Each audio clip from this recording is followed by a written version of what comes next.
Good afternoon. There is a saying in German, den letzten beißen die Hunde. That means I have less time and I will try to use less time than before. Let me give you a short overview of the damage and of the cost of reconstruction in Ukraine. Later on, after the break at around 4 o'clock, we will go to concrete measures, building on what my predecessor was talking about, how to do business. I make it very short. I'm Austrian. I have been living 17 years in Ukraine. I have an international industrial career.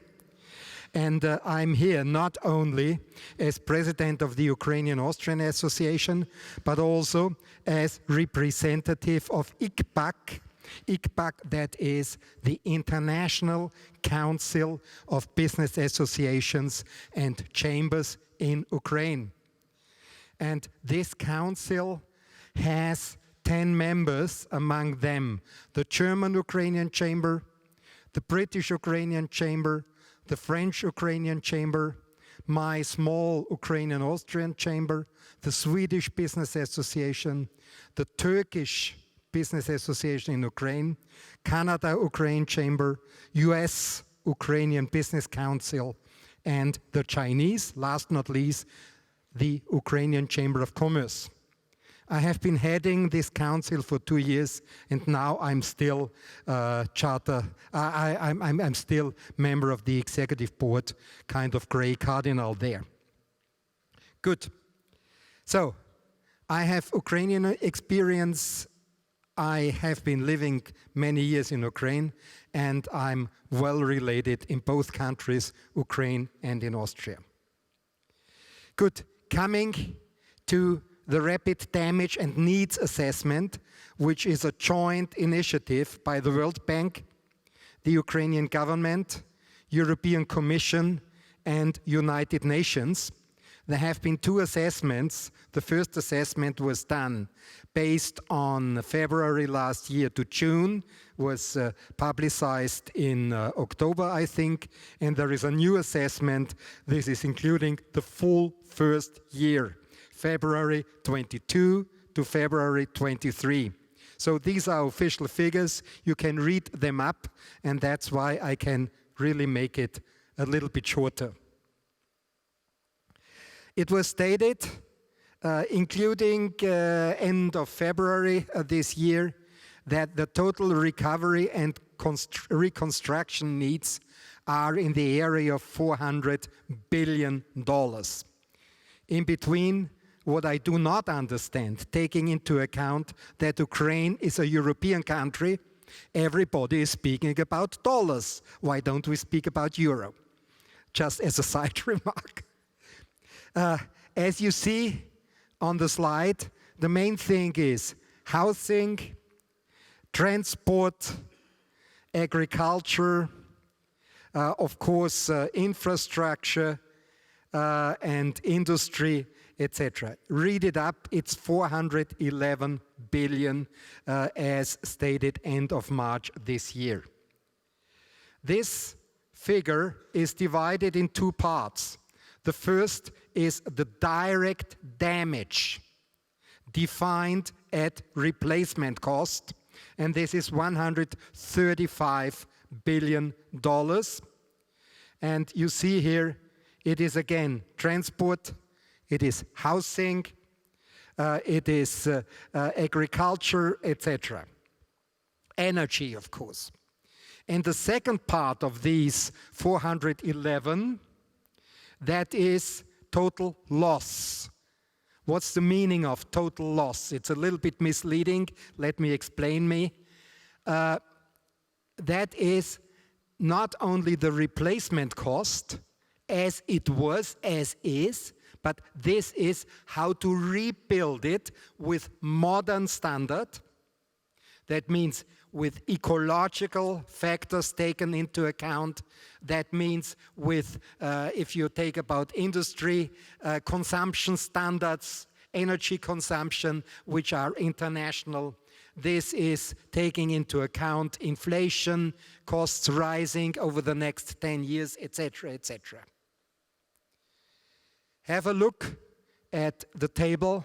Social sectors, you see, as I said, housing with a direct damage of $50 billion. Then energy, 10 billion, transport, and this is roads, bridges, railway, hundreds of kilometers of railway, Ukra-Saliznica, it's destroyed. But still the country works. Every sector, from banking to industry, etc. And this is kind of a wonder. Nobody would have expected that. Okay. What are the regions most affected? Of course, it is the east and it's the south. If you look up Kiev Oblast 9.1, including Kiev City, then 6.4, this is Chernihiv, and that were the areas where the Russians wanted to take the central part of Ukraine, including Kiev. And then most affected in the east and in the south, of course, Donetsk, Lugansk, Zaporizhzhia, also Sumy a little bit, and it is Kherson and also Odessa with 7.3 billion direct damages. This is from Kiev School of Economics. This is a second very big investigation, and this is also much quoted in literature. Let me continue.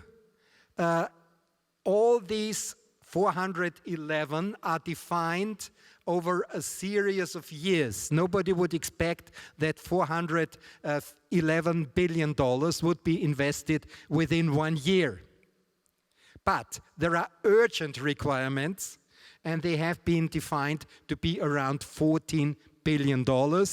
And I show you how this is made up in detail. I don't know, but these presentations, PowerPoint presentations, will be from me. They will be available. So if they are put on the website of the conference, you can download them. I do hope that the organization will foresee that. So, summary in this respect, the direct damage, if you just replace it and repair it as it was, 135. The total cost, if you do it under modern standards over the next years, as I said, 411. And the urgent requirements around $14 billion. Also, it's transport, because logistics is one of the big problems, including the blocking of exports in the Black Sea. And let's see how that will continue, because this would be a big damage to Ukraine if this initiative cannot be continued. To give you an idea, what is the assumptions given by the international donors and what had been committed until end of last year. A lot has happened in the first month of this year. Big packages by the United States, big packages also by European Union, IMF, $15 billion. So this is a little bit outdated if I say committed and pledged. But there is a total need, and I'm quoting in this respect statements by World Bank director, statements by Mrs. Conley, German Marshall Fund, statements by European Union, statements by European Investment Bank, etc. It's going from 600-700 to up to $1 trillion of dollars, what is needed to rebuild, and don't say rebuild, to build Ukraine anew, build back better. That means to build an Ukraine of the 21st century. So this is going up to, it's here, the upper one, it's 850 billion. Could even be 1 trillion, according to European Investment Bank. And if you go at the lowest one, committed and pledged, you see that what had been done so far is just a short and very little fraction. So much, much more has still to be done. And later on, I have the privilege to speak again, 1550, according to the original schedule. I will tell you from the practical side what to do, because it is not so easy to get into business. It's nice to read it, but the reality is sometimes a little bit more complicated than what you learn from the books. So, I'm open for your questions. In the break, there will be lunch break a little bit later, and I will be there not only today, but also tomorrow. So if you have any questions, I'm open. Thank you very much.